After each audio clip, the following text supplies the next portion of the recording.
बड़ी खबर ये आफताब पर तलवारों से हमला करने की कोशिश की है। ये बहुत बड़ी खबर इस वक्त हमको मिल रही है। श्रद्धा मर्डर केस के आरोपी आफताब पर तलवारों से हमला करने की कोशिश हुई है। डंडे, हथौड़े और तलवार से हमला। वो तस्वीरें एक बार दिखा दीजिए। वो तस्वीरें आई हैं रोहिणी में। ये दिल्ली में आफताब पर हमले की कोशिश हुई है तलवारों के साथ। कुछ तलवार लहराते हुए बताया जा रहा है कि हिंदू सेना से जुड़े कुछ लोग वहां पर पहुंचे। दिल्ली में रोहिणी में एफएसएल के बाहर ये आफताब, ये देखिए तस्वीरें, देखिए आप, ये तस्वीरें आ गई हैं। ये तस्वीरें आई हैं जब वहां से पुलिस वैन वहां से निकल रही थी, तलवारों के साथ वहां पर लोग पहुंचे। ये हिंदू सेना से जुड़े लोग हैं। ये वहां पर पहुंचे, तलवारों से आफताब पर हमला किया।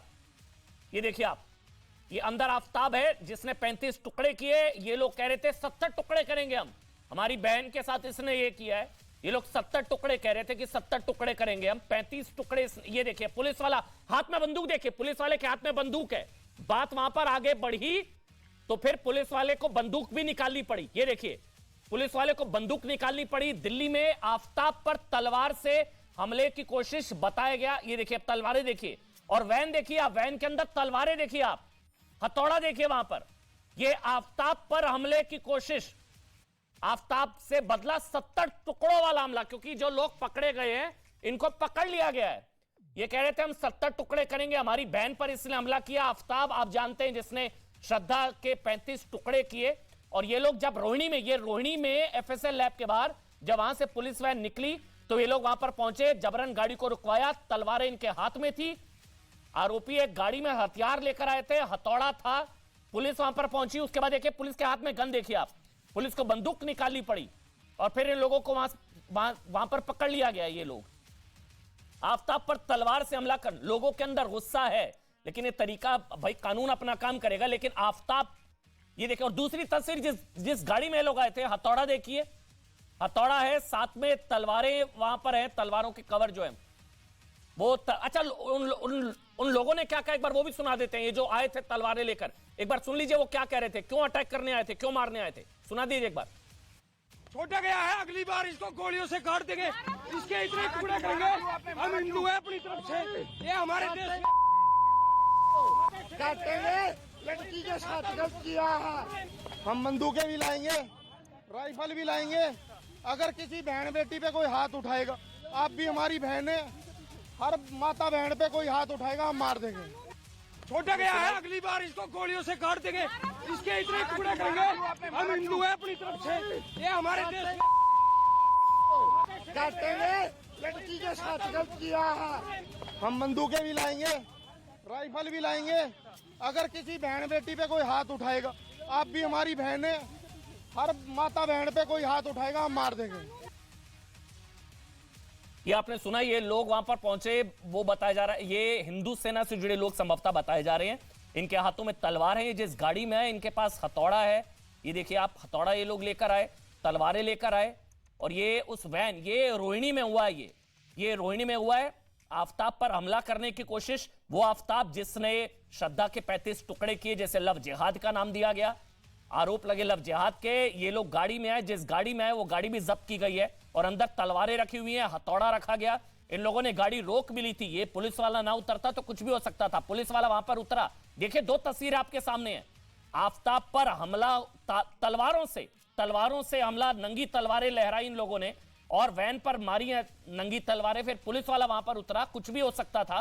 फिर पुलिस वाला वहां पर उतरा, उसने वो बंदूक के साथ उतरा क्योंकि वहां पर स्थिति बेकाबू हो सकती थी। ये देखिए पुलिस वाला वहां पर उतरा, इसने किसी तरह से स्थिति को काबू में किया और फिर आफताब पर डंडे, हथौड़े और तलवार से हथौड़ा। ये लोग गाड़ी में आए थे रोहिणी में, पूरे प्लान के साथ ये लोग वहां पर पहुंचे थे। इनको पता था एफएसएल लैब वहां पर लाया गया है। जब वहां से इसको ले जाया जा रहा था, इन्होंने वैन वहां पर रुकवाई आगे की तरफ। ये देखिए पुलिस वाला आगे की तरफ हटने के लिए कह रहा है लेकिन ये लोग बहुत ज्यादा थे।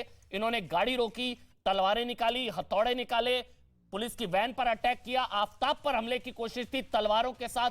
ये लोग कह रहे थे कि 70 टुकड़े करेंगे, हमारी बहन के इसने 35 टुकड़े किए और आफताब पर ये हमले करने के लिए आए थे। उन लोगों ने मीडिया से भी बात की। एक बार वो दोबारा से सुना दीजिए, जो मीडिया से बात की है वो क्या कह रहे हैं वो भी सुना दीजिए एक बार जल्दी से।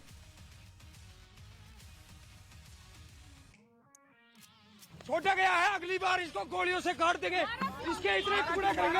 हम हिंदू हैं अपनी तरफ से, ये हमारे देश में काटेंगे, लड़की के साथ गलत किया है। हम बंदूकें भी लाएंगे, राइफल भी लाएंगे। अगर किसी बहन बेटी पे कोई हाथ उठाएगा, आप भी हमारी बहन है, हर माता बहन पे कोई हाथ उठाएगा हम मार देंगे। ये लोग कह रहे थे कि 70 टुकड़े कर देंगे। श्रद्धा के साथ जो हुआ उसके बाद गुस्से में लोग पहुंचे, आफताब पर तलवारों से, डंडों से, हथौड़े से हमला करने की वहां पर कोशिश किया। आगे बढ़ते हैं, डिबेट में लौटेंगे। क्या कांग्रेस पार्टी ने आतंकियों को बचाया था, जो प्रधानमंत्री नरेंद्र मोदी ने आरोप लगाया? क्या कांग्रेस पार्टी ने आतंक का तुष्टीकरण किया और आतंकवाद को वोट बैंक बनाया? गुजरात में जब हमले हो रहे थे, इसको लेकर डिबेट करेंगे। नलिन कोहली, भारतीय जनता पार्टी के राष्ट्रीय प्रवक्ता, इस वक्त मेरे साथ लाइव हैं। हर्षवर्धन त्रिपाठी जी मेरे साथ इस वक्त जुड़ चुके हैं। नलिन भाई बहुत बहुत स्वागत, हर्षवर्धन त्रिपाठी जी बहुत बहुत स्वागत। अजय झा जेडीयू से हैं, कमरू चौधरी मेरे साथ हैं, कांग्रेस पार्टी का पक्ष रखेंगे। और मेरे साथ ऑल इंडिया एमआईएम से भी मेहमान हैं, फरहान साहब है मेरे साथ। फरहान भाई बहुत बहुत स्वागत आपका ऑल इंडिया एमआईएम से, आप सबका स्वागत। लेकिन नलिन कोहली जी आपसे शुरू कर रहा हूं। कांग्रेस ने आतंकवादियों को छुड़ाने में अपनी पूरी ताकत लगा दी थी। पहले प्रधानमंत्री नरेंद्र मोदी का एक बार बयान सुना दे नलिन भाई, फिर आपके पास आऊंगा ताकि हम संदर्भ समझें क्यों डिबेट कर रहे हैं। प्रधानमंत्री नरेंद्र मोदी का बयान सुना दीजिए एक बार। गुजरात चाहता था कि आतंक का ये खेल खत्म होना चाहिए। भाजपा सरकार ने यहां गुजरात में आतंक के स्लीपर सेल पर बड़ी बारीकी से कार्रवाई की। यहां हम गुजरात में आतंकियों को पकड़ते थे, उन पर कार्रवाई करते थे, लेकिन साथियों कोई भूल नहीं सकता कि कैसे तब दिल्ली में बैठी कांग्रेस सरकार आतंकियों को छुड़ाने में अपनी पूरी ताकत लगा देती थी। हम कहते रहे कि आतंक को टारगेट करो, लेकिन कांग्रेस की सरकार आतंक को नहीं, मोदी को टारगेट करने में लगी रही। परिणाम यह हुआ कि आतंकियों के हौसले बढ़ते गए। देश के हर बड़े शहर में आतंकवाद सिर चढ़कर बोलने लगा। आप याद करिए, दिल्ली में जब बाटला हाउस एनकाउंटर हुआ तो कांग्रेस के नेता आतंकियों के समर्थन में रोने लगे, रोने। कांग्रेस आतंकवाद को भी वोट बैंक की नजर से देखती है, तुष्टीकरण की दृष्टि से देखती है। और सिर्फ कांग्रेस ही नहीं है, अब तो ऐसी भांति भांति के दल पैदा हुए हैं। ये दल भी शॉर्टकट की राजनीति में यकीन करते हैं। अब देखिए, बाटला एनकाउंटर पर कौन रोया था नलिन भाई, ये तो हम सब जानते हैं। आंसू बहे थे, कांग्रेस के नेता नहीं बताया था कि सोनिया जी रोई थी, लेकिन आतंकियों को छुड़ाने में पूरी ताकत लगा दी थी। किसको छुड़ाया कांग्रेस पार्टी ने, नलिन कोहली, या किसको छुड़ाने में पूरी ताकत लगा दी थी? अमन जी, अमन भाई, कांग्रेस के इतिहास पे अगर आप जाएंगे और जो आज माननीय प्रधानमंत्री जी ने कहा है वो ये है कि हमेशा नरम रुख रहा। अगर मैं आपको एक और उदाहरण दूं तो इशरत जहां केस पे जाइए, जहां पर हेडली ने वहां यूएसए में कहा था कि ये एलईटी की ऑपरेटिव है, लेकिन यहां देश के अंदर में पूरा प्रयास किया गया कि नहीं, वो देश की बेटी है, आतंकवाद की बेटी नहीं है। और ये बात जब उसकी पुष्टिकरण हो चुका था विदेश में भी, और एलईटी ने खुद उसे अपनी बेटी के रूप में स्वीकारा था, तो ये एक सोच और मानसिकता की तरफ है कि आप जो है सॉफ्ट जाते हैं। मतलब अगर आप नरम रुख से काम करें, कांग्रेस पार्टी पे जो आरोप लग रहा है कि नरम रुख से वोट बैंक की राजनीति को चलते हुए उसके मद्देनजर नरम रुख से आतंकवादियों के खिलाफ काम ना हो। आप देखिए, राहुल गांधी जी ने स्वयं इस बात को कहा था कि भगवा आतंकवाद, सैफरन टेरर, ऐसी बात कभी थी नहीं।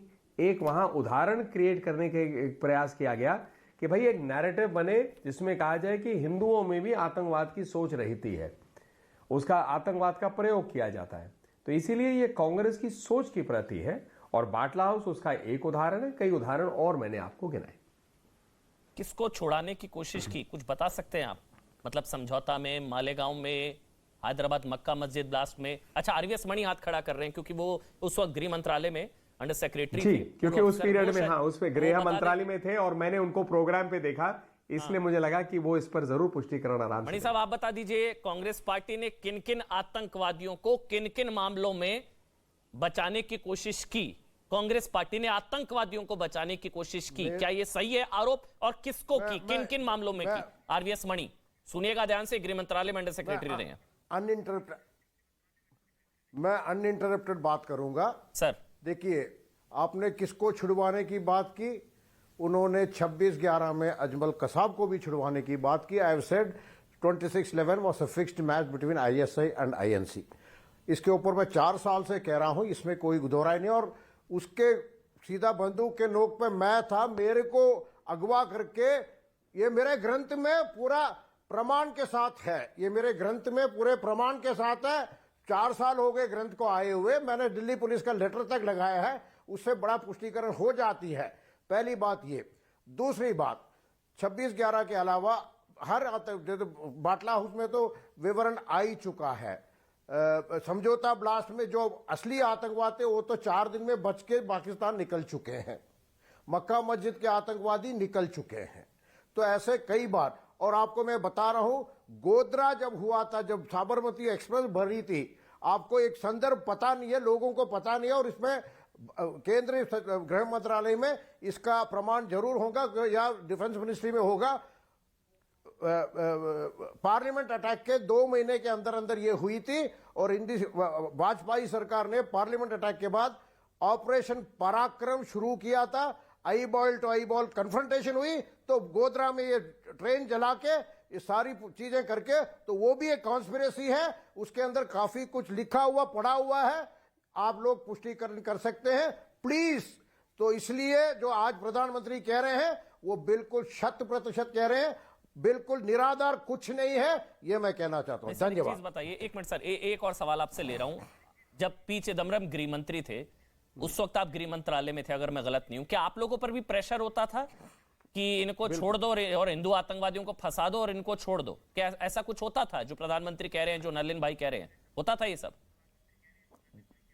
देखिए, ऐसा है, ये बार आरटीआई से पुष्टिकरण हो चुकी है कि जब तक मैं 2010 में, जब तक मैं उस पोजीशन में था, तब तक हिंदू आतंकवाद का कोई रिकॉर्ड सरकारी जगह पे नहीं थी। मुझे ट्रांसफर किया गया, 2 और अधिकारियों को किसी भिन्न भिन्न डिवीजन में भेजा गया।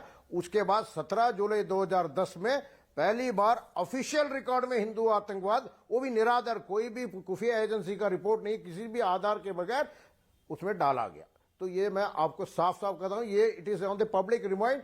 आई थिंक किसी न्यूज चैनल में उस आरटीआई रिप्लाई को शो भी किया था कि ये पहली बार हिंदू आते हैं। उसमें भी कहता है there may be some Hindu outfits, terror outfits also, we need to investigate, there may be, वो भी कहा था। और उसमें कोई आईबी की रेफरेंस नहीं थी, कोई भी निराधार तरीके से किया था। इसी तरह हिंदू आतंकवाद को सरकारी फाइल में घुसेड़ा गया था। ये पुष्टि हो चुकी है, टीवी में हो चुकी है, 2016 में न्यूज 6 के प्रोग्राम में आरटीआई की रिपोर्ट आ चुकी। कमरू चौधरी कांग्रेस पार्टी के नेता है। कमरू भाई, जवाब देना चाहेंगे, मतलब आतंकियों को क्यों बचाना, और आतंकवाद का कौन सा वोट बैंक होता है? मतलब उनको बचाने से किसका वोट मिलेगा, मैं तो ये जानना चाह रहा हूं कमरू चौधरी जी। और क्यों बचाया और क्या बचाया? अमन भाई, जी कमरू चौधरी। अमन भाई, एक देवेंद्र सिंह बोलकर एक आतंकवादी पकड़ाया था पुलवामा में, उसका फांसी कवर करने के लिए आप गए थे शायद, हमको याद नहीं आ रहा है, थोड़ा सा याद दिलवा दीजिएगा मेरे को। देवेंद्र सिंह आज कहाँ पे है, किसी को मालूम है? फांसी हो गया होगा शायद, मालूम नहीं है मेरे को। देवेंद्र सिंह के किस लिए आंसू बहाए हैं, क्या मुझे बताइए? देवेंद्र सिंह के लिए, बाटला के लिए तो आप लोग रोए थे, देवेंद्र सिंह के लिए किसी ने आंसू बहाए तो मुझे बताइए ना। आपका तो अभी आंसू, आपका तो अभी लग रहा है जैसे आंसू आपका निकल जाएगा, जैसे कि आप देवेंद्र सिंह पर किसने आंसू बहाए? हाँ, लेकिन देवेंद्र सिंह पर किसी ने आंसू बहाए क्या? लेकिन माला तो जरूर पहनाया। बाटला पे कौन रोया था? माला तो जरूर पहनाया। बाटला पर कौन रोया था? नहीं, सुनिए कहानी को ठीक से देखिए। अगर आप किसी और को दे रहे हो 2 मिनट का टाइम, तो मेरे को 20 सेकंड का टाइम, इतना कर्टेसी तो होगा। सर, आप 2 मिनट बोलिए। आंसू किसके निकल रहे थे और किसके निकल रहे हैं वो देख लिए जनता ना सर, पर्सनल मत होइए, फैक्ट्स पर ये ना। देवेंद्र सिंह पर कोई रोया? अच्छा नहीं, देवेंद्र सिंह पर किसी ने आंसू बहाए? नहीं, देवेंद्र एक नाम बताइए मेरे को, नहीं, वेयर इज ही? कहाँ है बताइए ना, किसी ने आंसू बहाए? 40 जवानों का शहीद हुआ। देवेंद्र सिंह को किसी ने शांति दूत बताया? देवेंद्र सिंह को किसी ने मैसेंजर ऑफ पीस बताया? ना यहाँ पे देवेंद्र सिंह के लिए किसी ने आंसू बहाए? आकर यहाँ पे नलिन कौली साहब, मैं उनको, मनीष साहब को बहुत सम्मान करता हूं, क्योंकि वो हमारा यहाँ पे एक आला ऑफिसर रह चुके देश का, और उनको सैल्यूट करता हूं उनका कार्य जीवन के लिए। लेकिन वो जिस तरह से आकर यहाँ पे झूठ फैला रहे और नफरत यहाँ पे फैलाने का कोशिश कर रहे, मैं ये क्यों बोल रहा हूं? आज हफीज सईद कहाँ है? किसको छोड़ा था? कौन छोड़ा था हफीज सईद को? बजाते यहां से प्लेन में बैठा कर ले जाकर अफगानिस्तान में कौन ले गया था? भारतीय जनता पार्टी ले गया था। भारतीय जनता पार्टी ले गई थी वहां पे, तब तो कांग्रेस नहीं थी। अरे मसूद अजहर जी, कौन लेकर गया था भारतीय जेल से लेकर कंधार में? याद दिला दूं वो सब वाकया। नहीं, मसूद और अजहर, ये जो इंसिडेंट जो आप बता रहे हो, जिसपे कि 25 मसूद अजहर, सॉरी मसूद अजहर को, आज जो ये इंसिडेंट बता रहे हो 2010 में जो ये 25 आतंकवादी को, नहीं 2025 आतंकवादी जो छोड़ा गया था 2010 में, वो कौन सा कांड के लिए अरेस्ट हुआ? उन्होंने अपना सजा पूरा किया, इसके बाद भारत ने इनको डिपोर्ट किया। तब तक तो कोई ऐसा आतंकवादी कांड में ये लोग को यहाँ पे पकड़ाया नहीं है। 2016 में जाकर जब एनआईए ने बोला है कि भाई उस वक्त तो उनको छोड़ना जायज था, 2016 का रिपोर्ट में एनआईए का रिपोर्ट है, और आज 2022 में प्रधानमंत्री ये बात उठाकर क्या साबित करना चाह रहे हो कि आपको आतंकवाद को जो जुल्म किया हिंदुस्तानियों के ऊपर में, जो शहीद हुए आतंकवादियों का हाथों, उनका जो है कि आप एक मतलब कि क्या बोलते हैं, एक उनका इमोशन से खेल रहे हो। आतंकवादी, पाकिस्तानी आतंकवादी की बात कर रहे हैं, पाकिस्तानी आतंकवादियों की। जी बिल्कुल, पाकिस्तानी आतंकवादी का बात कर रहा हूं। उनको तो छोड़ दिया गया था ना। देखिए, दूध का समझौता ब्लास्ट मामले में अजमत अली को तो छोड़ दिया गया था। सुनिए ना सर, अब इतना बोला आपने, थोड़े फैक्ट्स मैं भी दे देता हूं। आपके मुंह से तो मसूद अजहर का हाफिज सही निकल रहा, आपके फैक्ट्स तो मैं करेक्ट कर रहा हूं। मगर समझौता ब्लास्ट मामले में ध्यान से सुनेंगे, अजमत अली कौन था? पाकिस्तानी संदिग्ध, पाकिस्तानी संदिग्ध आतंकवादी अजमत अली कौन था? क्यों छोड़ दिया था उसको? क्यों छोड़ दिया था अजमत अली समझौता ब्लास्ट मामले में? अमन भाई, आप नहीं, ठीक है, नहीं क्यों ठीक है? ठीक है, पाकिस्तानी संदिग्धों को छोड़ दिया, हिंदू आतंकवादियों को के चक्कर में पाकिस्तानी आतंकवादियों को छोड़ दिया, ये सही है? नहीं, मसूद अजहर समझौता ब्लास्ट मामले में, मक्का मस्जिद ब्लास्ट मामले में, मालेगांव ब्लास्ट मामले में छोड़ा ना? जिसने छोड़ा नहीं छोड़ा? अरे अगर मैं गलत हूं बताइए, एक फैक्ट मेरा गलत है तो दोगे कि कांग्रेस इसमें दोषी है। नहीं, गलत है, फैक्ट्स आपका गलत है। अच्छा, मेरा फैक्ट गलत है, बेस्ड डिबेट करवा रहे हो यहाँ पे। अच्छा, मेरा फैक्ट गलत है।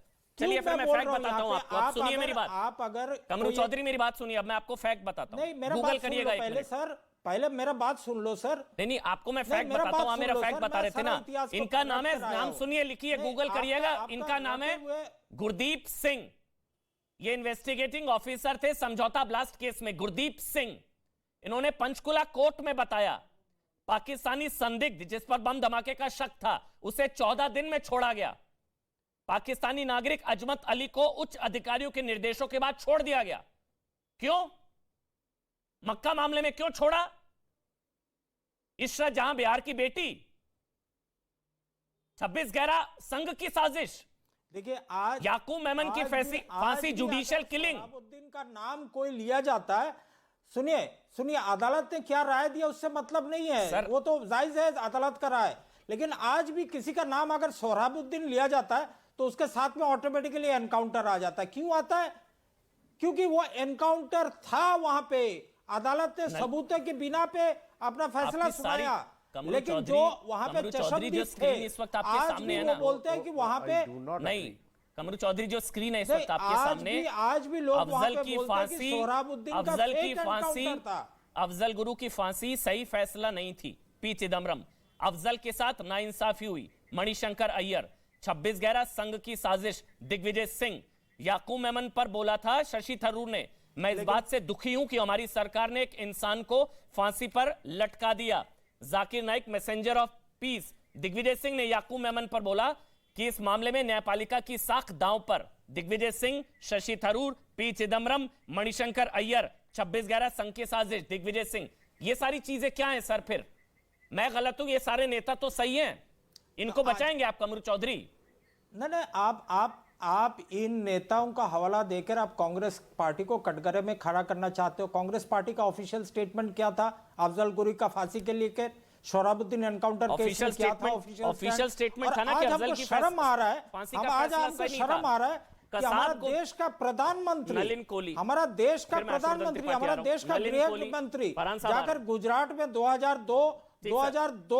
2002 के जो नरसंहार हुआ था उसका जिक्र उठा रहे वोट बटोरने के लिए। तो सर साबरमती का भी जिक्र आतंकवाद को करिए आप ना, लेकर आ जो रहे हो। कारसेवकों को जला 2002 दिया, में वो भी बाहर से आग, साबरमती का अंदर ही किया आग था। लग गई थी, वो अलग थ्योरी थी। कोई बाहर से आग लगा कर गया, अंदर ही आग लग गई थी। साबरमती कारसेवकों को जला दिया 140 था, लीटर पेट्रोल बाहर रखा था। पेट्रोल बाहर रखा था, थ्योरी दी गई, आप पत्रकार जांच हो, में के अंदर ही आग लग गई थी पत्रकार पता हो, से। नलिन आप कोहली आप बोलिए पत्रकार हो। सर, उसके बाद मैं हर्षवर्धन त्रिपाठी और फरहान साहब आपका एक कमेंट लूंगा।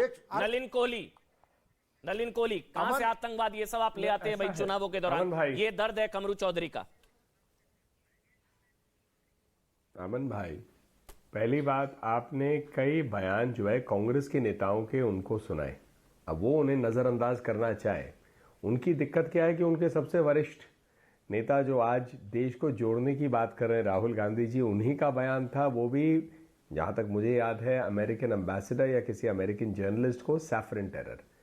और अभी आप ही के शो पे मनी जी ने कहा टिमोथी कि जेरोमर जब विकीलीक्स तक के उस बल डिवीजन में थे तब तक हाँ विकी, और उसमें थैंक यू सो मच। और उसमें और मनी साहब ने अभी बताया कि उस जब तक वो इस डिवीजन में थे तब तक कोई सैफरन टेरर का एक इनपुट नहीं था। इनपुट उनके हटने के बाद आया, क्योंकि अगर राहुल गांधी जैसा वरिष्ठ नेता कुछ बोले तो तुरंत होगा।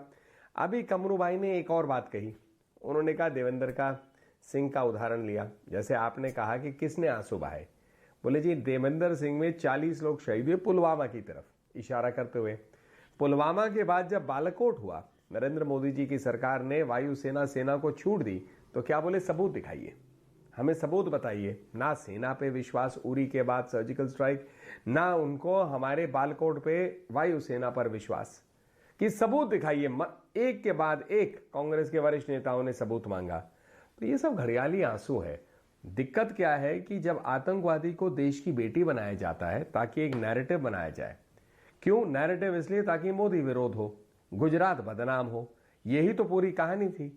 अब उस पूरे पीरियड में एक एनकाउंटर को लेकर इन्होंने कितनी राजनीति की।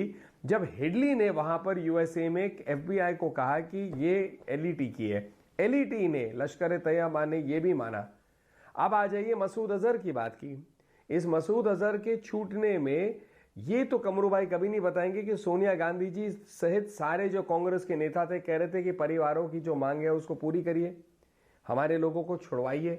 इस बात से जरूर हाथ धो लेंगे, लेकिन उस विशेष परिस्थिति में जो ये निर्णय लिया गया जिसमें इनकी भी भागीदारी थी, उससे जरूर उससे भागेंगे और दोष कहीं और लगाएंगे। या तो कांग्रेस ये का दोहरे पक्ष है मापदंड कि है और इसी से आतंकवाद मजबूत होता है। या तो कांग्रेस का पक्ष है कि मसूद के आज चक्कर में पूछ अपने लीजिए इनका भारतीयों को स्टैंड मरने क्या है? देते, अपने भारतीयों को मरने देते वहां पर। मसूद को क्यों छोड़ा? तो कांग्रेस पार्टी कह रही है मरने देते अपने भारतीयों को। लेकिन मैं हर्षवर्धन त्रिपाठी, वोट मिल जाता है आतंकवादियों को बचाने से। मतलब मेरे को तो ये समझ में नहीं आता है भाई, कोई हिंदुस्तानी, कोई राष्ट्रवादी, धर्म इररिस्पेक्टिव ऑफ रिलीजन, वोट कैसे मिल जाता है कि आतंकियों को बचाएंगे वोट मिल जाएंगे? हो जाता है ऐसे? हर्ष भाई, हर्षवर्धन जी। अमन जी, सबसे बड़ा सवाल यही है, और मैं एक शब्द है जिसको बार बार कहा जाता है ना कि सेकुलरिज्म, सेकुलर पॉलिटिक्स।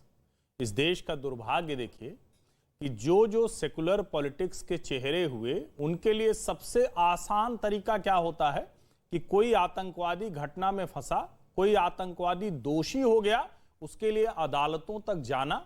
और ये कोई छिपी हुई बात नहीं है कि अरुणा रॉय, हर्ष मंदर, ये लोग बाकायदा पिटीशन, मर्सी पिटीशन वाले में थे जिन्होंने कहा था कि इनको माफी न दी जाए अजमल कसाब। ये एनएसी के साथ जुड़े हुए थे, बिल्कुल जुड़े हुए। ये बहुत बड़ा फैक्ट है जितने लोग अभी देख रहे हैं। सर एक मिनट, ये बहुत बड़ा फैक्ट आपने बताया है।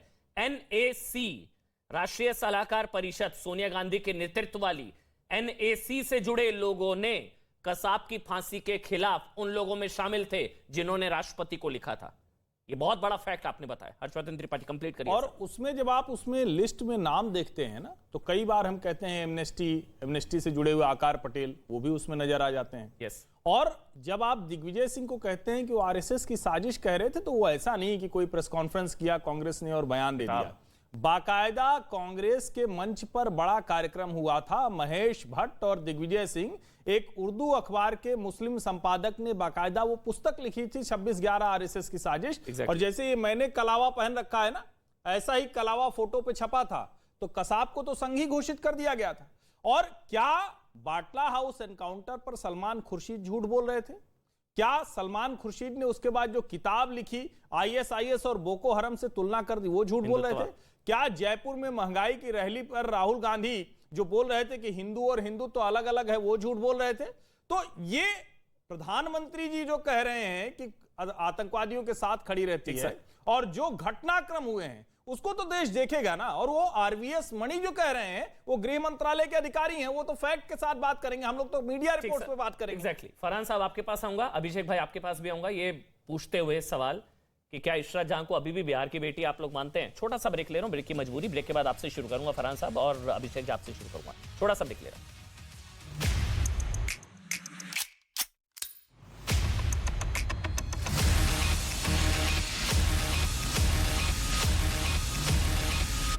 किया गया था मेडिकल चेकअप। श्रद्धा मर्डर केस में आरोपी आफ्ताब का सोमवार को हो सकता है नार्को टेस्ट। अब तक के पॉलीग्राफ टेस्ट में आफ्ताब ने नहीं उगला है सच। टेरर फंडिंग मामले में एनआईए का बड़ा एक्शन। एनआईए ने यूएपीए के तहत बम्बिया गैंग के 2 गैंगस्टर को गिरफ्तार किया। बिहार के कटिहार में पीएफआई से जुड़े आरोपी के खिलाफ एक्शन। पुलिस ने घर पर इश्तेहार चस्पा किया। पुलिस ने कहा गृह विभाग के आदेश के बाद की गई है कार्रवाई। पटना के बेटा स्टेशन में टिकट काउंटर पर फायरिंग से मची अफरा तफरी। एक के बाद एक 3 फायर से दहल गया स्टेशन। फायरिंग करने वालों की तलाश में जुटी है पुलिस। पटना में जान जोखिम में डालकर तेल लूटते हुए लोगों का वीडियो हो रहा है वायरल। ट्रैक पर चढ़कर चलती ट्रेन से तेल टैंकर से लोग निकाल रहे हैं तेल। उत्तर प्रदेश के जौनपुर में एक बारात में जमकर तोड़फोड़ हुई है, जिसका वीडियो अब सोशल मीडिया के ऊपर जमकर वायरल है। तोड़फोड़ की घटना के बाद से आरोपी फरार। पुलिस कर रही है मामले की जांच। उत्तर प्रदेश के महाराजगंज में एक आदमी पर अपनी मां की पिटाई का आरोप है। घटना वहां लगे सीसीटीवी कैमरे में रिकॉर्ड हो गई। वीडियो वायरल होने के बाद पुलिस ने आरोपी पर मामला दर्ज कर लिया है। आगरा में जमीन विवाद में एक भाई पर अपनी बहन की गोली मारकर हत्या करने का आरोप है। फायरिंग के दौरान भाभी को भी गोली लग गई। अभी तक आरोपी की गिरफ्तारी नहीं हुई है। मध्य प्रदेश के भोपाल में एक होटल में 2 लोगों के बीच जमकर मारपीट हुई। वीडियो सोशल मीडिया पर वायरल। पुलिस ने आरोपियों को हिरासत में लिया।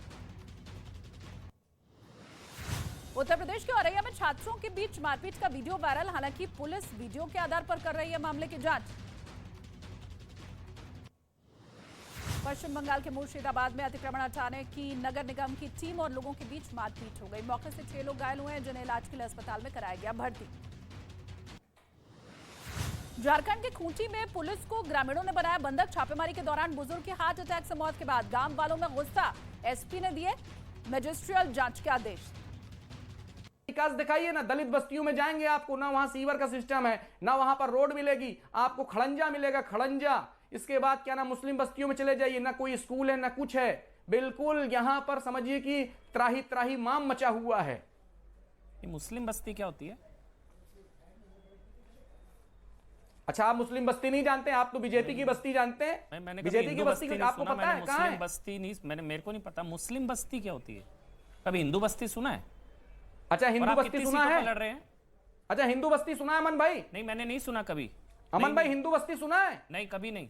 अच्छा, हिंदू बस्ती भी नहीं सुना है? नहीं, आपने सुना है? अच्छा, बीजेपी की बस्ती सुना है? बताइए। अच्छा, हिंदू बस्ती। अच्छा, ये बताइए, पहले बताइए ना। हिंदू बस्ती सुना है? नरोदा पाटिया जो है ना, वो किसकी बस्ती है? दिमाग में नरोदा पाटिया जो जहां दंगा हुआ, जहां 97 मुसलमानों का कत्ल हुआ, वो कौन सी बस्ती है? फरहान भाई, एक सवाल, कितनी सीटों पर लड़ रहे हैं? हाँ, हम 13 सीटों पर लड़ रहे हैं। कितनी सीटों पर? 13। 182 सीटें हैं। हाँ जी, कितनी 13 सीटों पर हैं। 13 सीटों पर। आपको बताइए, इतने बड़े अंकर होकर आपको ये नहीं पता कि एमआईएम गुजरात में कितने सीटों पर लड़ रही है? पता नहीं, बातें आपकी इतनी बड़ी बड़ी थी, मैंने कहा पूछ लो कितनी सीटों पर लड़ रहे हैं आप। मेरे को पता नहीं, बातें आपकी इतनी बड़ी बड़ी थी। अरे भाई, 13 मैंने सवाल पर आता हूं आपसे। फरहान भाई सवाल पर आता हूं।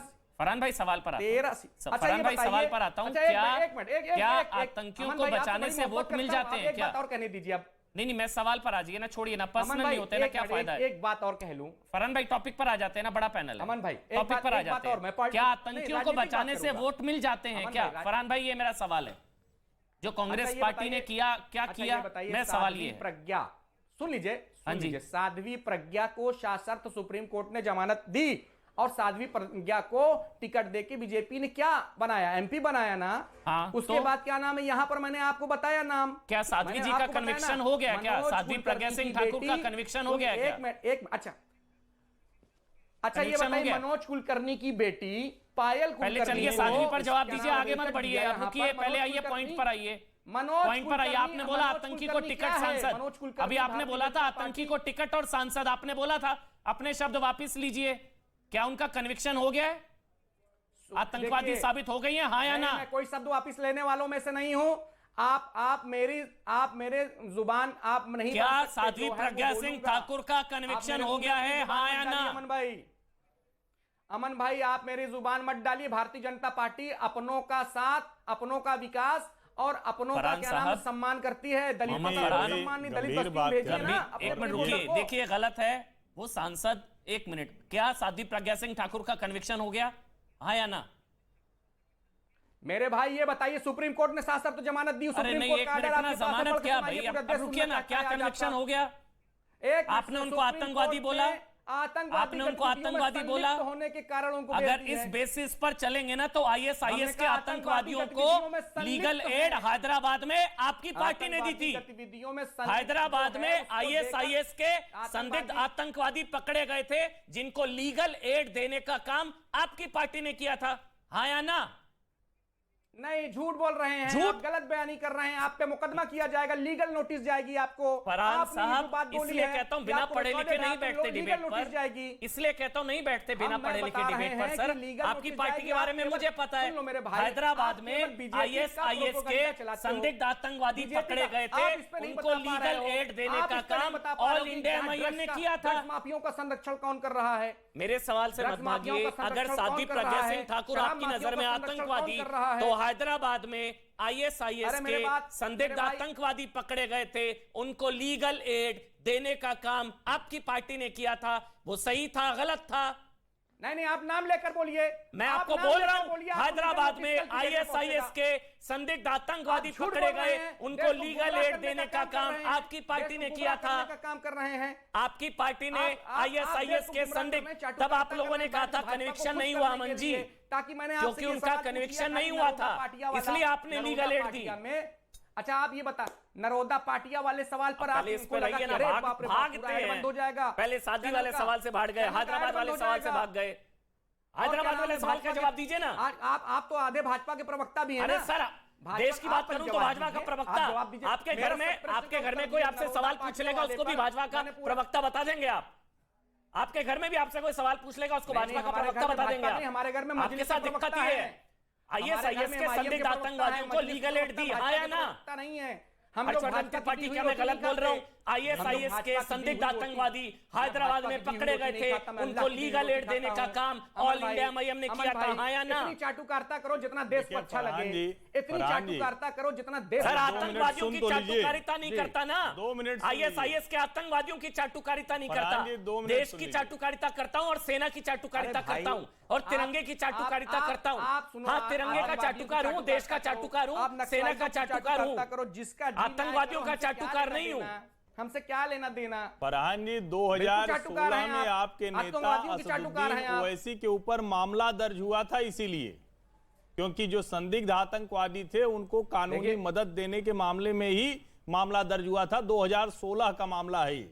और दो चीजें हैं। हाँ, एग्जैक्टली सुनिए, Hyderabad Asad Owaisi booked for sedition. अब सुनिए मेरी बात, अब आप एक मिनट, अब नहीं, गलत अब आप पकड़ेगा, मैंने भी निकाला, इसलिए रुक जाइए आप। मैं सर फैक्ट्स के इधर कुछ नहीं बोलता हूं। Asad Owaisi booked for sedition over extending legal aid to alleged ISIS members. ISIS के संदिग्ध आतंकवादियों को लीगल एड दी थी अरे मेरे और भाई, उसको फेक लेकर न्यूज़ क्यों असद चलाते ओवैसी पर हो? देशद्रोह, फेक न्यूज़ सेडिशन का का ही तो पैसा मिलता है सेडिशन, आपको ना। Book for sedition. अच्छा, फेक न्यूज़ अब का ही तो भागिएगा पैसा मत, मिलता है मेरे भाई। अब भागिएगा मत, फेक न्यूज़ का ही तो पैसा मिलता है, क्या करोगे? अब भागिएगा चलाना नहीं। ही है। मोहम्मद फरहान, अगर फेक हिम्मत न्यूज़ है का ना ही तो तो जवाब पैसा दीजिए, मिलता है। आईएसआईएस के आतंकवादियों हम को नहीं लीगल एड भागेंगे, दी थी आप लोगों हम ने। नहीं भागेंगे। आपने भाई, बोला मौलाना मैंने मसूद झूठ अजहर बोला, को छोड़ने गए थे भारतीय जनता आपने पार्टी बोला मैंने वाले। झूठ बोला। असद ओवैसी असद नहीं गए थे ओवैसी साथ बुक में। For sedition, Asad Owaisi book for sedition over extending legal aid to alleged ISIS member, ISIS के संदिग्ध आतंकवादियों को कानूनी मदद देने के आरोप में उन पर सेडिशन का चार्ज लगा था। टिकट देते हैं, उनका आप समर्थन करते हैं, छोड़िए ना, दंगाइयों को टिकट देते हैं, छोड़ दीजिए, उनका बस समर्थन करिए। करते हैं, हर्षवर्धन त्रिपाठी, दंगाइयों को टिकट देते हैं, अमन भाई समर्थन करते हैं। फरहान जी क्या जिस बात तरह करते से हैं, बात कितनी- कर रहे हैं, और कितना अपना सचमुच ज़मीर उनको बेचेंगे, लड़ना भाई चाहिए था, कर्म सभी मुकद्दरी सीटों जमानत पे थोड़ा बेचिए। अच्छा रहता। लेकिन दो चीजें बड़ी महत्वपूर्ण है। एक तो ये कि साध्वी प्रज्ञा सिंह ठाकुर सांसद हैं, और सांसद के तौर पर वो हो ही नहीं सकती थी, चुनाव ही नहीं लड़ सकती थी। Exactly. अगर किसी मामले में वो दोषी होती, Convicted होती तो। आतंकवाद का तो छोड़ ही दीजिए, ये तो विशुद्ध झूठ बात फरहान कह रहे हैं। आतंकवाद छोड़ दीजिए, किसी मामले में दोषी होती तो वो चुनाव ही नहीं लड़ पाती। अभी एमपी एमएलए कोर्ट से जो लोग दोषी ठहराए जा रहे हैं, उनकी सदस्यता जा रही है। नंबर एक। नंबर दो, ये कि जिस मामले में ये कह रहे हैं कि कोई नरोदा पाटिया मामले में जो है उसकी बेटी को टिकट दिया गया, क्यों नहीं दिया जाएगा? क्या किसी पिता, किसी परिवार के व्यक्ति के किसी भी जो भी उसके ऊपर अपराध है, आरोप है, दोष है, उसके लिए परिवार के लोगों को भी सजा दी जाएगी? और मुझे लगता है कि अगर इस नियम से चलेंगे तो बहुत से ऐसे लोग जो राजनीति में है वो राजनीति नहीं कर पाएंगे। तो कम से कम जो न्याय का सिद्धांत है उसका ध्यान रखिए। ठीक है, बस मैं आगे बढ़ रहा हूं। फरहान भाई, ये फैक्ट था, हैदराबाद में आईएसआईएस के संदिग्ध आतंकवादियों को लीगल एड दी गई थी। उसको लेकर आप गूगल करिए, अभी भी सारी न्यूज है, इंडियन एक्सप्रेस में भी छपा हुआ है। Asad Owaisi booked for sedition over extending legal aid to alleged ISIS members. Sir fact है, गलत नहीं बोला हूं, गलत नहीं बोला हूं फरहान भाई, फैक्ट है ये, मैं फैक्ट कोट करता हूं। समर्थन करता है, आप समर्थन करते हो दंगाइयों को बच्चों को टिकट मिलना चाहिए। किसका? दंगाइयों को बच्चों को टिकट मिलना चाहिए, इसका समर्थन आप करते हैं? अरे वो बच्चा दंगाई है क्या? इसको टिकट दी दंगाई है क्या? कोई समर्थन नहीं, लेकिन दंगाइयों के बच्चे क्या भैया होता जो है? जहरीले बोलता है, मैं तो उनको भी टिकट देने का समर्थन नहीं करता। बच्चे क्या होता है? फिर तो दंगे के आरोप में आपकी पार्टी के नेता भी एक मिनट जेल गए हैं। एक मिनट और बहुत खराब बयान नलिन कोहली जवाब देना चाह रहे हैं, एक मिनट नलिन कोहली जवाब देना चाह रहे हैं। टिकट जो दी गई, सर वैसे तो जो 15 मिनट में पता नहीं कौन सी जहरीले भाषण देते हैं, हम तो उनको भी टिकट देने का समर्थन नहीं करते। वो तो आपके नेता हैं। पुलिस हटा दो, 15 मिनट में क्या हो जाएगा, वो सारी चीजें भी हैं, छोड़ दीजिए, इसलिए उस तरफ नहीं जाते। नलिन कोहली जी, जो सवाल पूछा मोहम्मद फरहान ने, नरोडा पाटिया में जिन पर आरोप उनके बच्चों को टिकट, ये सवाल है फरहान भाई का। मोहम्मद फरहान का सवाल है, नरोडा पार्टी में जिन पर आरोप उनके बच्चों को टिकट। एक मिनट नलिन कोहली जवाब दे दें। मोहम्मद फरहान पहले बात में ये कहना चाहूंगा, कर रहे हैं वो एक एक करके। नलिन कोहली जवाब दे दीजिए, फिर मैं अभिषेक जा रहा हूं। मैंने फरहान जी काफी लंबे समय से बोले, अच्छा रहता कि वो पहले आधे घंटे में कई कारणों से वो आ नहीं पाए आपके डिबेट में, लेकिन उसको अपना समय वेस्ट अगर मानते हैं तो मैं इतना ही कहूंगा कि किसी और के विचार सुनना उनको पसंद नहीं है। हमने भी तो शांति से 10-15 मिनट से उनके विचार सुने, इसका ये मतलब थोड़ी ना कि हमें सहमति है उनके विचारों से, ठीक है ना, पहली बात, ठीक है ना। पहली बात, उन्होंने कहा कि मेरे समय वेस्ट हुआ, हम लोग सारे हैं, कोई बात नहीं, मैं आपको अपनी बात कह रहा हूं, आपने अपनी बात रखी ना, संविधान हम दोनों को अपनी बात रखने का पूरा अधिकार देता है ना। अब आइए दूसरी बात कि कानूनी रूप से थोड़ा सा वकील नहीं है वो, तो इसलिए शायद उनको इसकी समझ नहीं होगी, उनकी राजनीति में भी नहीं होगी कि वकालत वाली बात आए। लेकिन ऐसा है, ये बहुत गलत एक प्रिंसिपल है कहना कि किसी व्यक्ति को आप सजा दे तो उनके बच्चे जो हैं उस सजा के दोषी खुद हो जाएंगे। ये तो अगर आप कहेंगे तो इस पूरी दुनिया में जितने आतंकवादी घटनाएं हुए हैं और जिसमें आतंकवादी लोग पकड़े गए या उनके साथ, एक मिनट मुझे अपनी बात पूरी करने दीजिए, फिर पूछिएगा, मैं अपना पहला पूरा बोलूंगा। एक मिनट फरहान साहब, मैं ऐसा बीच में टोक करूंगा, मैंने पूरा रहा, नलिन कोहली जी हैं वो पूरा कर लें, आप बोलिएगा मोहम्मद फरहान। आतंकवादी से जुड़े लोग है ना, पूरे लोग जो अगर कोई आतंकवाद से जुड़ा हो, आतंकवादी हो, तो आप कहेंगे कि उनके पूरे परिवार के साथ इस प्रकार की बात होनी चाहिए कि वो जो है वो ना वो नौकरी पा सकते हैं, ना कहीं पर जा सकते हैं, ना राशन ले सकते हैं। उसी रूप से ये गलत है, क्योंकि कानूनी प्रक्रिया में किसी व्यक्ति की सजा भी जब जेल के बाद खत्म होती है, किसी भी आरोप में, चोरी हो, किसी भी आरोप में, तो फिर वो बाहर जब आता है समाज से यही अपेक्षा रखता है कि मैं समाज का भाग फिर बन पाऊं। तो इसीलिए आप जो उदाहरण दे रहे हैं वो मैं उसे गलतपूर्ण रूप से मानता हूं। आपका कोई सवाल था अगर अमन भाई आप मैं एक मिनट अभिषेक जी के पास चला जाऊं तो अभिषेक जी अगर आवाज आ रही है, ये बिहार की बेटी शायद सबसे पहले आपकी पार्टी ने बताया था इशरत जहां को, अगर मैं गलत नहीं हूं अभिषेक जी। आपको धन्यवाद दूं, साधुवाद दूं, 45 मिनटों के बाद आपने मौका दिया बोलने का। माफी चाहूंगा अभिषेक भाई, माफी चाहूंगा अभिषेक जी। मतलब मुझे नहीं लगता है कि इस तरह की डिबेट में इतना समय लगना चाहिए। और दूसरा जो बातें आप कह रहे हैं अमन जी वो सरासर गलत है। आप गूगल कर लीजिए, अभी आप गूगल करके बहुत सारी बातें बता रहे थे, आप गूगल कर लीजिए किस तरह से हमारे नेता नीतीश कुमार जी ने इस बात पर कड़ी नाराजगी जाहिर की कि उनके शब्दों को दिखाया जाए कि कभी भी उन्होंने ऐसा कहा है कि इशरत जहां बिहार की बेटी है।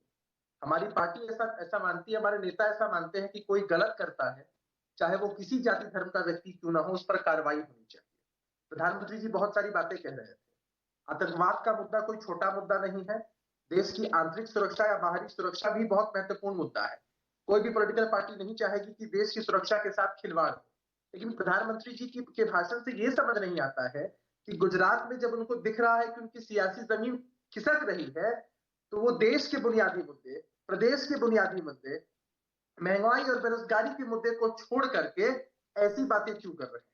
जाहिर सी बात है कि भारतीय जनता पार्टी की एक राजनीतिक संस्कृति रही है, कैसे भावनाओं को भड़काया जाए, कैसे धर्म के आधार पर राजनीति की जाए, समाज में तनाव पैदा किया जाए ताकि उनको वोटों का कुछ लाभ मिल सके।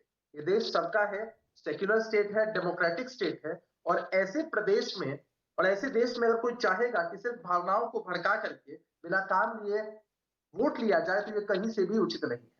हमारे नेता ने साफ तौर पर इस बात को कहा था, ये चीजें कहीं से भी उचित नहीं है, और उनका स्टेटमेंट कभी ऐसा है ही नहीं, आप ऑन रिकॉर्ड दिखा ही नहीं सकते। अच्छा मैं दिखा देता हूं। अच्छा चलिए मैं दिखाने से पहले एक सवाल पूछ लेता हूं। जिसने भी कहा इशरत जहां को बिहार की बेटी वो गलत, ये कह दीजिए, फिर मैं कोट करूंगा किसका स्टेटमेंट, मैं आगे कोट करूंगा। पहले आप कहिए जिसने भी कहा बिहार की बेटी इशरत जहां को लश्कर की टेररिस्ट को वो गलत कहा। मैं साफ तौर पे आपको बता रहा हूं, हमारे नेता नीतीश कुमार जी ने ऐसा नहीं कहा है। जिसने भी कहा वो गलत, बस ये कह दीजिए, फिर मैं बताऊंगा किसने कहा था। फिर मैं, आप मेरी बात तो सुन लीजिए। अब किन्होंने क्या कहा नहीं कहा उनकी बात नहीं, जेडीयू के लीडर ही बताऊंगा के लिए हम लोग नहीं बैठे हैं। जिसने भी कहा गलत कहा, नहीं बैठा है। एलईटी टेररिस्ट को बिहार की बेटी कहना गलत, जिसने भी कहा, बीजेपी वालों ने कहा, कांग्रेस वालों ने कहा, जिसने भी कहा गलत।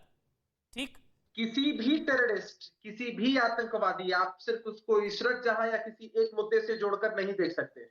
वो हमारे देश का बेटा या बेटी या हमारे प्रदेश का बेटा या बेटी नहीं हो सकता। जिसने इशरत जहां को बिहार की बेटी कहा वो गलत है।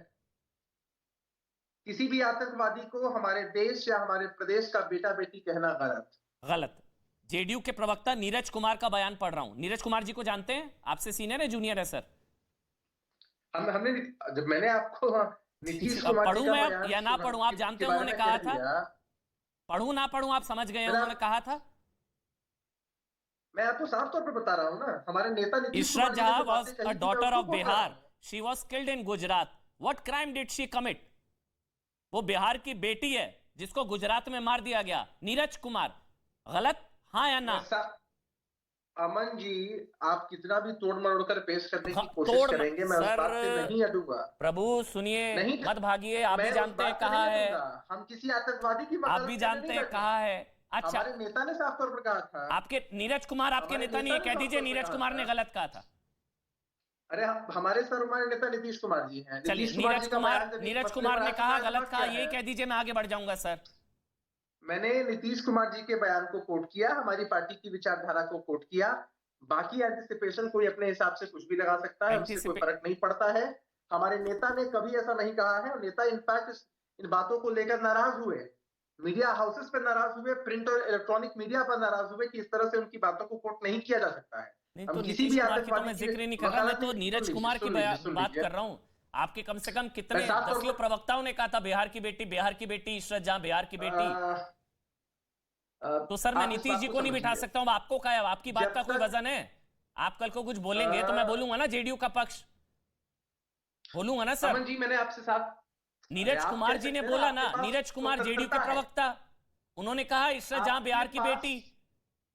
आपके पास कहा था नहीं कहा था है अमन जी, उसको भी डिनाई कर देंगे क्या? आपके पास स्वतंत्रता है, आप डिनाई कर दीजिए, नहीं कहा था, मैं आगे बढ़ जाऊंगा। मैं चैलेंज कर रहा हूं सर आपको, आप मुझे डिनाई कर दीजिए कि हमारी पार्टी के नेता नीरज कुमार ने इशरत जहां को बिहार की बेटी नहीं कहा था। मैं आगे बढ़ जाऊंगा सर। अमन जी आपने सवाल किया, वो आपका हक है, जवाब मुझे देना है। हमने जवाब में साफ तौर पर कहा है किसी आतंकवादी गतिविधि में शामिल व्यक्ति की वकालत हमारी पार्टी, हमारे नेता नहीं कर सकते। और जिसने की वो और गलत। प्राइमा फेशिया जब कोई घटना, सुनिए, प्राइमा फेशिया जो घटना घटती है, जब तक तथ्य सामने नहीं आते हैं तब तक आरवीएस मणि, नहीं पहुंचते। इशरत जहां को किसने बचाने की कोशिश की थी उस वक्त, जिसको डेविड कोलमैन हेडली ने भी बोला था एलईटी ऑपरेटिव। आ रहा हूं फरहान, मोहम्मद फरहान आ रहा हूं। आरवीएस मणि, डेविड कोलमैन हेडली से पहले एक लीगल अटैची थे डैनियल क्लेग यूएस एम्बेसी ने, उन्होंने चिट्ठी लिख के कंफर्म किया था होम मिनिस्ट्री को कि she was recruited bye Muzamil for Lashkar, she was recruited fidayeen. तो वो भी कोर्ट का प्रॉपर्टी है, वो सुप्रीम कोर्ट में एक पिटीशन में लगी हुई है, अनेक्शर बन के लगी हुई है, तो वो सब अलग बात है। अब तो खैर ट्रायल कोर्ट ने भी उसको करा दिया कि it was a cross fire. पहले दिन से मैं भी कह रहा था, और न केवल इतनी प्रेशर आई थी, आपके जो कांग्रेस के लोग तो थे ही थे, अन्य सेक्युलर पार्टी जेडीयू एनसीपी सभी लोग उस वक्त चिल्ला रहे थे कि इनोसेंट बेटी को मार दिया। अब बिहार की बेटी कहा या यूपी की बेटी कहा, क्योंकि देखिए बिहार की उसी वक्त ये चर्चा भी हुई थी कि रियाज भटकल भी है, फिर उस हिसाब से तो दरभंगा का दामाद है, तो उसको भी बुलाओ कि मंत्रालय के अंदर हम तो आपस में चर्चा कर रहे थे, तो उस वक्त ये बात हुई थी। और उस वक्त दरभंगा वगैरह में, बेगूसराय दरभंगा में कुछ इंडियन मुजाहिदीन की गतिविधियां भी उसी संदर्भ में चल रही थी। अलग बात है, उसमें हम चर्चा नहीं कर रहे, परंतु इशरत जहां को सपोर्ट करने के लिए देखिए इशरत जहां का टारगेट कौन था? Narendra Modi and Amit Shah, the then chief minister of Gujarat and the home minister of Gujarat, they were the target. और ये बहुत ही विडंबना की बात है कि जब केस चली थी तो सीबीआई के एसआईटी उन्हीं दोनों को अंदर करना चाहती थी। टेररिस्ट को रोकने वाले को अंदर करना चाहती थी। इस हिसाब से इस संदर्भ में प्रधानमंत्री के साथ इनफैक्ट मैं तो संवेदनशील हूं, वो खुद सफर कर चुके हैं। He has suffered because of this narrative, he has suffered because of people supporting the terrorist. I have also suffered. एक और चीज बताई जाती है, I have also suffered. Ishrat जहां मामले में एफिडेविट भी बदला गया था गृह मंत्रालय, मैं भी चिदम्बरम तो बिल्कुल बाहर आ चुका। पहला हलफनामा जो वचन पत्र था, मैंने अपने तरफ से ड्राफ्ट किया था, चिदम्बरम का अनुमोदन हुआ था चिदम्बरम जी का, उसके बाद जाके दाखिल हुआ था। दूसरा, उन्होंने अपने तरफ से बना बनू के आदेश दिए थे कि let the under secretary go and file this. ये पूरा प्रमाण वगैरह ये भी आरटीआई के माध्यम से पूरे टीवी में कई बार दिखाया जा चुका है। और चिदम्बरम जी उस वक्त कहते मैंने तो कोई एडिटोरियल चेंज किया था, ऐसा वैसा कुछ नहीं है। उनका पूरा दारोमदार है कि उन्होंने ही वो सेकंड एफिडेविट किया था, बदला गया था, जिसमें पहले इशरत जहां आतंकी थी, जो मैंने कहा था पूरे प्रमाण के आधार पर, इतने प्रमाण थे कि आपको यकीन नहीं होगा। और बाद में चिदम्बरम जी कहते ये सारे प्रमाण के होते के बावजूद भी इशरत जहां को टेररिस्ट नहीं कह सकते। ठीक है, कुछ ऐसा वैसा गोलमोल उसका it doesn't prove that she can be. ये तो अब फर्स्ट हैंड अकाउंट है, so no need for Chaudhary ji. ये तो कमरू भाई, ये तो फर्स्ट हैंड अकाउंट है। आरवीएस मणि गृह मंत्रालय में उस वक्त अंडर सेक्रेटरी थे, तो बता रहे हैं कि पहले आतंकवादी थी फर्स्ट एफिडेविट में और सेकंड एफिडेविट में बदल दिया गया। मोहम्मद फरहान, उसके बाद आपके पास आऊंगा। देखिए मैं किसी पे पर्सनल टिप्पणी नहीं करना चाहता हूं। जो देश का संविधान पे शपथ लेकर इतना साल तक भारत के सरकार में नौकरी कर रहे थे, आज वही भारत के संविधान को ठुकराने पे लगे हुए, सेकुलरिज्म पे सवाल उठाने लग गए, देश का संविधान को ऊपर में सवाल उठने लग गए। इनको इशरत जहां का केस याद आता है, लेकिन इनको जो है बिल्किस बानो का जो कांड में जो छोड़े गए, उनके ऊपर में इनका कोई टिप्पणी नहीं आएगा। इनके पास में टेनी का हत्याकांड पे कोई टिप्पणी नहीं आएगा। इन पे जो गरीब लोगों के ऊपर में घरों पे बुलडोजर चल दिया गया, इस पे कोई टिप्पणी नहीं आएगा। इनको देवेंद्र सिंह का कांड पे ये चुप्पी साधे हुए रहेंगे, इनको वो याद नहीं आएंगे। ये दरअसल जो है कि जिसको बोलते हैं ना हम लोग ग्लोबल हिंदुत्व का, जो ये डिसमेंटल ग्लोबल हिंदुत्व, अब ये जो है ये डिसमेंटल इंडियन हिंदुत्व, इसको चालू करना होगा अभी अमन जी। इसको नहीं चालू करेंगे तो ये जैसे बहरूपी है जो बैठकर टेलीविजन में हर रोज नफरत फैलाते हैं, कांग्रेस पार्टी के स्पोक्सपर्सन है नहीं उतारे जो कह रहे हैं कि डिसमेंटल इंडियन हिंदुत्व, जिस तरह से नफरत फैला रहे हैं उस तरह से पीएफआई वाले भी इसी प्लान में लगे हुए हैं। इस तरह से जलील पीएफआई का भी सेम प्लान है 2047 तक हिंदुत्व डिसमेंटल, और ये बोलते हैं कि कांग्रेस पार्टी के स्पोक्सपर्सन है कह रहे हैं डिसमेंटल इंडियन हिंदुत्व। स्कूल में कलंकित हो रहा है हिंदुत्व का चलते। अच्छा, हिंदुत्व के चलते। और इनका भाषण हम सुनेंगे। अच्छा, सलमान खुर्शीद गलत कह रहे थे क्या? बाटला को लेकर सलमान खुर्शीद सही थे गलत थे? ये गलत, मैं कोई चीज नहीं करता, मैं एक मिनट आरवीएस मंडी एक मिनट जाइए। कमरू भाई, एक सवाल ले रहा हूं, क्या बाटला को लेकर सलमान खुर्शीद ने झूठ बोला था, सच बोला था? सोनिया गांधी के आंसू को लेकर वो सच कह रहे थे, झूठ कह रहे थे? क्या देवेंद्र सिंह का रोल पुलवामा के जो 40 जवान शहीद हुए थे, सलमान खुर्शीद सही थे गलत थे? सलमान खुर्शीद ने सही कहा था गलत कहा था? पाकिस्तान का 2 टुकड़ा किया था। बाटला पर आंसू को लेकर सलमान खुर्शीद सही कह रहे थे गलत कह रहे थे? बैठा हुआ है, क्या हुआ लाल आग, क्या हुआ प्रधानमंत्री क्या किए उस जगह में? वो तो घर में बैठे हुए वोट बटोरने के लिए जाकर लंबा लंबा बात कही है। Dismantle Indian Hindutva, dismantle Indian Hindutva, global Hindutva करके कॉन्फ्रेंस हुई थी 40-50 तो लोग उसको आज देख रहे तो कल थे तो होगा, और दुनिया भर के ये मनी जैसा स्पॉन्सर लोग उससे हाथ इनका खींच लिया। लेकिन यहाँ मैं एक बड़ी महत्वपूर्ण बात कह रहा हूँ, कमरू जी एक मिनट, और वो महत्वपूर्ण बात सबको ध्यान से सुननी चाहिए। कमरू चौधरी जी बार बार देवेंद्र सिंह की बात कर रहे हैं। हालांकि अमन जी ने बहुत साफ सवाल पूछा कि कौन उनके साथ खड़ा हुआ, लेकिन मैं थोड़ा आगे ले चलता हूं। जब जब कोई मुस्लिम आतंकवादी पकड़ा जाता है तो उसके साथ सहानुभूति की लहर से लेकर मर्सी पिटीशन तक सेकुलर पॉलिटिक्स वाली पार्टियां खड़ी हो जाती हैं। 2012 में बाकायदा अखिलेश यादव की सरकार इलाहाबाद उच्च न्यायालय में चली गई थी, जो काशी धमाके का दोषी था, उसको बचाने के लिए अदालत को कहना पड़ा कि आप तो पद्म भूषण दे देते। और मुझे लगता है कि ये डिफरेंस आप समझिए, वो कह रहे हैं। जाते जाते एक सवाल पूछ के जाऊंगा कमरू भाई, अफजल गुरु और याकूब मेमन की फांसी बहुत सही थी, बहुत बढ़िया लटकाया दोनों को, एक बार ये कह दीजिए बस, बहुत बढ़िया लटकाया दोनों को, अफजल गुरु और याकूब मेमन। संविधान में विश्वास करता हूं, देश का संविधान और बस ये बोल दीजिए बहुत बढ़िया लटकाया दोनों को, फांसी सही थी, जायज है, फांसी सही थी याकूब और जायज है। लेकिन राजीव गांधी का हत्यारा अफजल गुरु याकूब मेमन की फांसी सही थी, बस ये कह दीजिए। ये भी बहुत बड़ा एक साजिश है भारतीय जनता पार्टी की तरफ से। याकूब मेमन और अफजल गुरु की फांसी सही थी, ये खत्म नहीं हो रहा है। अगर राजीव गांधी का हत्यारा, बहुत बहुत शुक्रिया, नहीं कहेंगे आप, मुझे पता आप नहीं कहेंगे, बहुत बहुत शुक्रिया आप सबका। 100 बात की एक बात।